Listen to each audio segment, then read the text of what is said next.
नमस्कार पार्टनर्स। आज की वीडियो में हम एक शॉर्ट बायोग्राफी के बारे में स्टडी करेंगे जो है आइंस्टाइन के ऊपर, और ये ग्रेड 9 की बुक, इंग्लिश की बुक से ली गई है। उस चैप्टर का नाम है a really beautiful mind. So let's start. ये शॉर्ट बायोग्राफी स्टार्ट होती है एल्बर्ट आइंस्टाइन के बर्थ से। उनका बर्थ हुआ था 14 मार्च 1879 को एक जर्मन सिटी में जिसका नाम था उल्म। जब और आइंस्टाइन की जो मदर थी, उनके आइंस्टाइन के ऊपर दो ओपिनियन थे। ओपिनियन नंबर 1 था कि वो एक फ्रीक है। फ्रीक मतलब वो अदर बच्चों की तरह बिहेव और सोचते बिल्कुल नहीं थे, एकदम अलग ही थे। और दूसरा ये था कि उनका जो सर था, हेड था, वो बाकी बच्चों के मुताबिक कुछ ज़्यादा बड़ा था। आइंस्टाइन ने 2.5 ईयर्स की एज में बोलना सीखा था, और जब उन्हें बोलना सीखा था तो वो एक ही वर्ड को 2 बार अटक कर देते, यानी 2 बार बोल देते थे। आइंस्टाइन को अकेले रहना ही पसंद था, इसलिए उनके प्लेमेट्स उन्हें ब्रदर बोरिंग के नाम से बुलाते थे। आइंस्टाइन को मैकेनिकल टॉयज़ के साथ खेलना बहुत पसंद था। जब उनकी न्यूबॉर्न सिस्टर हुई थी जिसका नाम था माजा, तो उन्होंने कहा कि fine but where are her wheels. ठीक है, लेकिन इसके व्हील्स कहाँ पर, इसके पहिए कहाँ पर है? क्योंकि वो उन्होंने अपनी बहन को एक टॉय समझ लिया था, वो भी एक मैकेनिकल टॉय। एक बार आइंस्टाइन के हेडमास्टर ने आइंस्टाइन के फादर से कहा कि आइंस्टाइन कभी भी, चाहे जो भी प्रोफेशन ले, उसमें कभी भी सक्सेस नहीं बना पाएगा।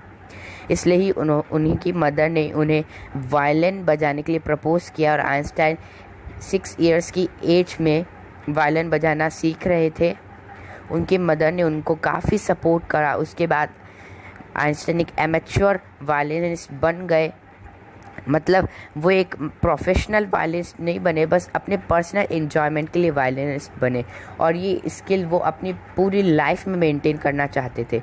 अगर बात करें आइंस्टाइन की स्टूडेंट लाइफ के बारे में, तो वो अच्छे स्टूडेंट थे, लेकिन उनको अपनी स्कूल पसंद नहीं थी, क्योंकि उनके स्कूल में बहुत ही स्ट्रिक्ट रेजिमेंटेशन और रूल्स थे।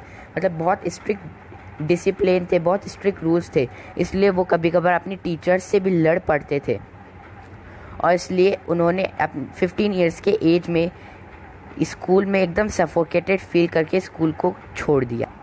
और उसके 1 साल पहले ही उनकी फैमिली मिलान में शिफ्ट हो गई थी। और जब एक प्रोलॉन्ग डिस्कशन के बाद तय हुआ कि आइंस्टाइन अब स्विट्ज़रलैंड में पढ़ेंगे, और वो स्विट्ज़रलैंड में जर्मन स्पीकिंग में पार्ट में पढ़ेंगे, क्योंकि वो जर्मनी में बॉर्न हुए थे, जर्मनी में रहे थे 15 ईयर्स तक। इसलिए वो जर्मन स्पीकिंग पार्ट में ही पढ़े। उन्होंने एजुकेशन ली स्विट्ज़रलैंड में, और वो स्कूल म्यूनिच वाली स्कूल से ज़्यादा लिबरल थी। मतलब उधर बाकी सब बच्चों के ओपिनियंस को बहुत ही रिस्पेक्ट दी जाती थी, सभी बच्चों के ओपिनियंस को बहुत रिस्पेक्ट जाती थी। और अगर बात करें आइंस्टाइन के फेवरेट सब्जेक्ट्स की जिनमें उनको इंटरेस्ट था, तो वो है मैथमेटिक्स एंड फिज़िक्स। आइंस्टाइन ने अपनी स्कूल एजुकेशन कंप्लीट करके यूनिवर्सिटी में दाखिला लिया, जो कि थी ज्यूरिच में। ज्यूरिच की यूनिवर्सिटी में उनको एक fellow student, girl student Mileva Maric में इंटरेस्ट आ गया, क्योंकि वो एक क्लेवर क्रिएचर थी, और वो एक सर्बियन गर्ल थी, सर्ब में रहने वाली थी, और वो यंग थी। और वो स्विट्ज़रलैंड पढ़ने इसलिए आई थी क्योंकि जो ज्यूरिच वाली यूनिवर्सिटी थी, वो यूरोप में ऐसी यूनिवर्सिटीज़ में थी जहाँ पर गर्ल्स को डिग्री मिलती थी, क्योंकि यूरोप में बहुत ही कम यूनिवर्सिटीज़ थी जहाँ पर गर्ल्स को डिग्री मिलती थी। और वो दोनों ही फिलिस्टाइंस के अगेंस्ट थे। मतलब फिलिस्टाइंस वो लोग होते हैं जिनको आर्ट, लिटरेचर और म्यूज़िक बिल्कुल भी पसंद नहीं आता, इसलिए उन दोनों को एक दूसरे के अंदर एली यानी फ्रेंड्स जैसा फील हुआ। और आइंस्टाइन की फैमिली वाले भी फिलिस्टाइंस थे, और उनको बहुत, और इसके बाद वो लव में फेल हो गए दोनों, मिलेवा मैरिक और एल्बर्ट आइंस्टाइन। और उनके बाद वो एक दूसरे को लेटर्स भी लिखने लगे। 1900 में आइंस्टाइन ने अपनी ग्रेजुएशन कर ली यूनिवर्सिटी से, और उस टाइम उनकी एज थी 21। उसके बाद वो एक टीचिंग असिस्टेंट बन गए और प्राइवेट लेसन्स देने लग गए, और 1902 में वो एक टेक्निकल एक्सपर्ट बन गए पेटेंट ऑफिस में, बर्न में। वो बने हैं स्विट्ज़रलैंड में, ठीक है। और उसके बाद वो जो भी अपने आइडियाज़, अपने एक्सपेरिमेंट करते थे, वो सब अपने एक डेस्क ड्रॉर में रखते थे उनके सीक्रेट्स, और जिनको बोला जाता है ब्यूरो ऑफ थियोरेटिकल फिजिक्स, उस डेस्क ड्रॉर को। और एक फेमस पेपर्स थे 1905 में उनकी उसमें एल्बर्ट आइंस्टाइन की स्पेशल थ्योरी थी रिलेटिविटी वाली, वो थी। और इस थ्योरी का मेन इन्वेंशन है वो एल्बर्ट आइंस्टाइन ने ही किया था। और ये थ्योरी है E=mc², the theory of relativity. इसमें E का मतलब होता है एनर्जी, M का मतलब होता है मास, और C का मतलब होता है स्पीड ऑफ लाइट, वो भी वैक्यूम में। ओके।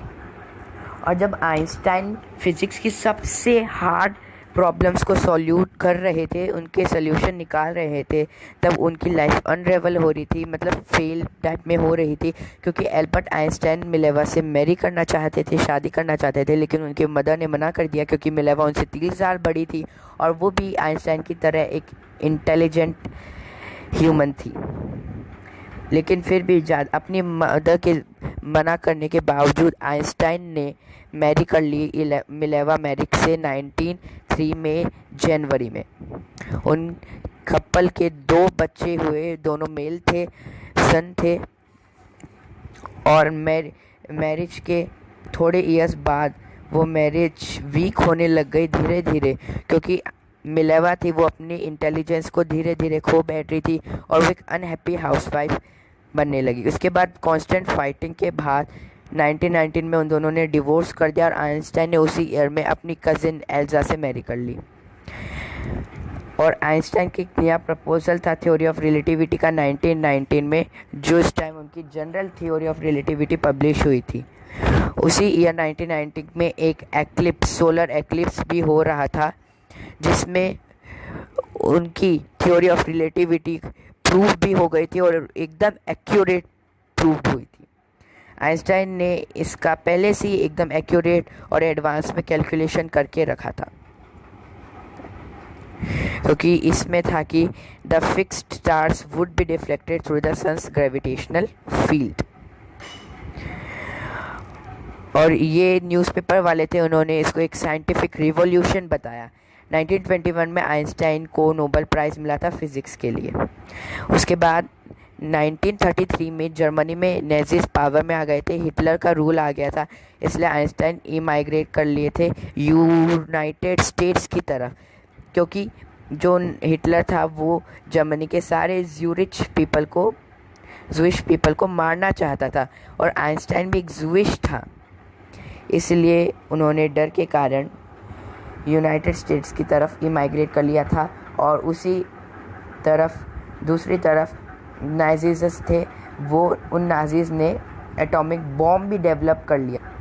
उसके बाद आइंस्टाइन के कलीग के अर्ज करने पर उन्होंने यूएस प्रेसिडेंट उस टाइम के थे फ्रैंकलिन डी रूजवेल्ट, उनको एक लेटर लिखा 2 अगस्त 1939 को, जिसमें उन्होंने उनको वार्न किया था कि एक सिंगल एटॉमिक बम पूरे पोर्ट को डिस्ट्रॉय करता है और कर सकता है, और उसके जो सराउंडिंग टेरिटरी है, आसपास की चीज़ें, उनको भी डिस्ट्रॉय कर देगा।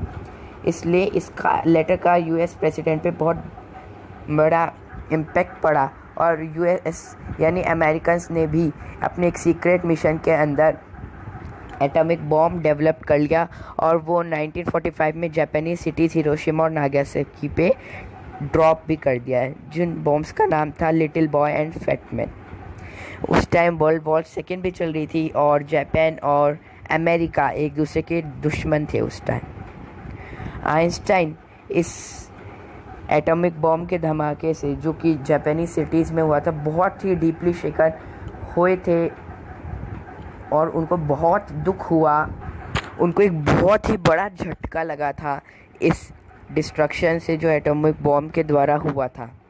इसलिए उन्होंने जो यूनाइटेड नेशंस को एक लेटर लिखा था, पब्लिक मिसिव मतलब एक लंबा और ऑफिशियल लेटर होता है, जिसमें उन्होंने एक वर्ल्ड गवर्नमेंट बनाने के लिए प्रपोज करा था, लेकिन वो लेटर ने कोई भी इम्पैक्ट नहीं करा। इसके बाद आइंस्टाइन ने पॉलिटिक्स में भी एंट्री ले ली और अपनी पॉपुलैरिटी, जो उस टाइम उनको थ्योरी ऑफ रिलेटिविटी और एटॉमिक बॉम्ब्स के कारण पॉपुलैरिटी मिली थी, उन्होंने वो पॉपुलैरिटी कैंपेन करने में यूज़ कर ली। वो कैंपेन था पीस और डेमोक्रेसी के लिए। 1955 में आइंस्टाइन की डेथ हो गई। उस टाइम उनकी एज थी 76 ईयर्स। आइंस्टाइन एक वर्ल्ड सिटीजन और एक साइंटिफिक जीनियस थे और ये एक विशनरी की तरह भी सेलिब्रेट थे। मतलब 1955 को एक विशनरी की तरह भी सेलिब्रेट किया जाता था। आपको अपने सामने स्क्रीन पे एक इम्पॉर्टेंट डेट का चार्ट दिखेगा जो कि इस चैप्टर पे बेस्ड है। 14 मार्च 1879 को आइंस्टाइन का बर्थ हुआ था जर्मन सिटी उल्म में। 1900 को उन्होंने ग्रेजुएशन ली थी 21 ईयर्स की एज में और वो एक टीचिंग असिस्टेंट बने थे। 1902 को वो एक टेक्निकल एक्सपर्ट बने थे पेटेंट ऑफिस में। 1903 जनवरी में उनकी शादी हुई थी मिलेवा के साथ, उनके 2 बच्चे हुए थे। 1919 में उन्होंने मिलेवा से डिवोर्स ले लिया और कज़न एल्जा से मैरी कर लिया। 1915 में उन्होंने अपनी जनरल थ्योरी ऑफ रिलेटिविटी को पब्लिश किया। 1919 में उनकी थ्योरी प्रूव्ड हुई। 1921 में उनको नोबेल प्राइज़ मिला फिज़िक्स के लिए। 1933 में नेजीज पावर में आ गए थे, हिटलर का रूल हो गया था और उन्होंने यूएसए के लिए इमाइग्रेट कर लिया। 2 अगस्त 1939 को उन्हें एक वार्निंग लेटर लिखा था फ्रैंकलिन डी रूजवेल्ट को डिस्ट्रक्शन ऑफ एटम बम से रिलेटेड। 1945 को उन्होंने एटम बम गिराया था यूएस ने हिरोशिमा एंड नागासाकी पे और आइंस्टाइन इससे डीपली शेक हो गए थे। 1955 को आइंस्टाइन की डेथ हो गई थी 76 ईयर्स की एज में। Thank you for watching this video. Please like, subscribe and share.